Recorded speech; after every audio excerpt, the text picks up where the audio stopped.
Hello and welcome to the Philippines. On this particular trip, we're in a subdivision in Cebu City, and we've set out to try to find rental houses, find out what's available here. And this happens to be right on the line between Cebu City and Mandaue City. And virtually every unit, every house is gated. I have walked through a number of subdivisions since I've been here in Cebu City, and there almost always is security at one or two gates. Some have two gates, and most of them have let me in when I told them I want to inquire. Some would give me some direction, say, kind of point to a direction where they thought there might be an owner who had something for rent. Now these are townhouses right here, and this subdivision has a number of townhouses. This particular one we were told was furnished, two-story, and that it was for rent. And we were told that it was $25,000 a month. Sounds a little high, but we have not contacted the owner yet to find out. Look at it, find out how well it's furnished. That type of thing is important, obviously. There are a number of townhouses in here. Now, foreigners can own condos, but they can't not own townhouses, because townhouses, uh, you're also getting ownership of that land, is my understanding, and foreigners cannot own land here.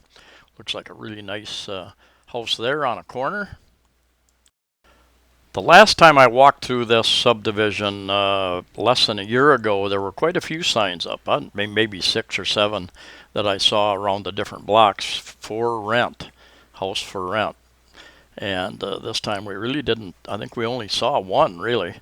And we asked around, and people said no, the houses and townhouses were already rented out. Here's a new unit going up, but there was no contact information. And the contractors really didn't know anything about it.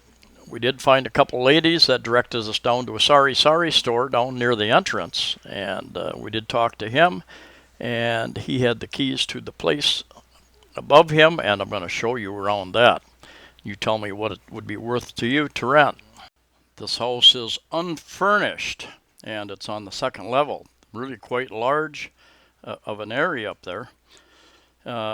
But you would have to furnish it. I would, if I was going to settle down, I would like to furnish with my own stuff. A lot of the stuff that is furnished in some of these condos and apartments is particle board type stuff, and it doesn't really last very long in this humid climate. But lots of windows, and I think we're facing east. I think these windows are facing east, so you would get the morning sun there. And it's a 4-bedroom house. It's the second level, and lots of windows all the way around. Spot for a window air conditioning unit. I think you could put a split type unit outside off of that. I'll show you later. There's a balcony out there. That door goes into the next bedroom. And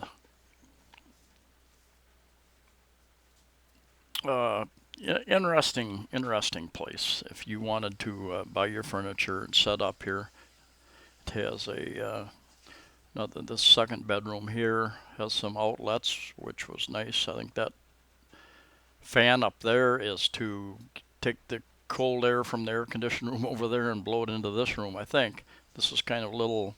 That's the door that comes in from the first bedroom. There again, lots of windows, so we got some natural light there.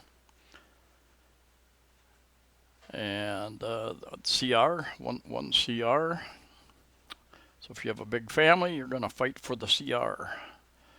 Make appointments. Very large kitchen, lots of cabinets there. And I did not look inside the cabinets, see what condition they were, and the piping. But somebody would want to, you would want to check that. You'd want to check the water pressure. Water may be turned off here. And here's another bedroom here. Again, some windows, outlets, and I think they had closet type places and shelving in each of the bedrooms, I believe. And another place for a window air conditioning unit there. or you could set a split type unit out there as well. And another bedroom, number 4, I believe, if I counted properly. Large kitchen area. You put a dining room table out there. Lots of room for that. Something you don't find in most condos these days. They tend to be very small. If you've watched some of my previous videos, stairs going down. Got a very nice, pretty large balcony outside, which is nice. And take a look out here, and you would definitely want to spend some time out here. About noon, you would probably start getting a shaded area out here. And by 1 or 2, I believe you would have to have some shade out here. And that is the Elpa Hotel there, right? The building to the right is the Cityscape, just inside of Mandaue City, right next to Cebu City. As I've said before, Filipinos are some of the best networked people in the world. And the best way to find places like this, start asking Filipinos. And either they know about a place or they know somebody who has a place for rent. I would highly recommend that you find a Filipino that you can trust to help you find and negotiate the price for a place. Because I have found on a number of occasions I've definitely been quoted the foreigner price and substantially more than what you should pay. I know a Filipino in this subdivision that rents a house, and I have not seen the house, so I'm not sure exactly how big it is, but it is furnished. They pay $8,000 a month for that house, and I presume she's a professional woman. I presume she has a decent place. We were quoted 25,000 pesos for this, way over what it should go for, being unfurnished, no air conditioning units, absolutely nothing there. You would have to furnish everything yourself.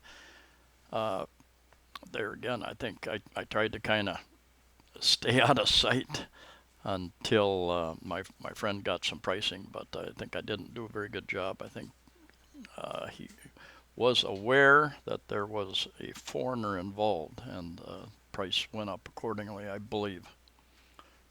You can find some houses for sale and for rent online, of course. The real estate agents set those things up usually, and usually they rent for or sell for more than what you'll find if you hit the street and start asking around and networking. Just depends on what you're looking for. The sign making business, banner making business is a huge business in the Philippines, and you usually walk through subdivisions or even down streets and you'll see a sign that's been printed hanging on a wall, and that is the advertising. Otherwise, it's just word of mouth. A lot of these places seem to fill up quite rapidly. People are looking for a decent place at a decent price. Anyway, thank you for watching. Please like the video, share the video, and subscribe. Safe travels to you all, wherever you're at, and we will see you next time.